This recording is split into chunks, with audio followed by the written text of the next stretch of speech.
Hello guys, ഞാനിന്ന് വളരെ unique ആയിട്ടുള്ള ഒരു ഇന്ത്യൻ കോയിനെ കുറിച്ചാണ് നിങ്ങൾക്ക് പരിചയപ്പെടുത്താൻ പോകുന്നത്. ഇന്ത്യൻ കോയിൻ ഹിസ്റ്ററിയിൽ തന്നെ വളരെ യൂണീക്ക് ആയിട്ടുള്ള ഒരു കോയിനാണ് ഇതെന്ന് വിശ്വസിക്കുകയാണ് ഞാൻ. ബിക്കോസ് ഇന്ത്യക്ക് പുറത്ത് ജനിക്കുകയും എന്നാൽ സ്വാതന്ത്ര്യാനന്തരം 1948 ഇന്ത്യൻ സിറ്റിസൺഷിപ്പ് നേടിയ ഒരു വനിതയുടെ മുഖമാണ് ഇതിൽ പ്രിന്റ് ചെയ്തിട്ടുള്ളത്. അതെ, മദർ തെരേസ.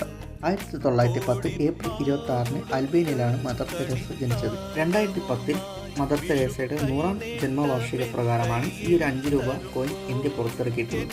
കോയിനിൽ മദർ തെരേസ എന്ന് ഇംഗ്ലീഷിലും ഹിന്ദിയിലും അച്ചടിച്ചിട്ടുണ്ട്. കൂടാതെ ജനിച്ച വർഷവും ജനനവാർഷിക വർഷവും അച്ചടിച്ചിട്ടുണ്ട്. 1979 സമാധാനത്തിന് നോബൽ പ്രൈസ് ലഭിച്ച മദർ തെരേസ 1997 സെപ്റ്റംബർ 5 ഭൂമുഖത്തോട് വിട പറയുകയാണ് ഉണ്ടായിരുന്നത്. ഇങ്ങനെയുള്ള കോയിനുകളെ കുറിച്ചുള്ള ഇൻട്രസ്റ്റിംഗ് ആയിട്ടുള്ള ഫാക്റ്റുകൾ അറിയാൻ ഇപ്പോൾ തന്നെ ചാനൽ സബ്സ്ക്രൈബ് ചെയ്യൂ. ഞാൻ ന്യൂമസ്മാറ്റിക്സ് ബോയ്.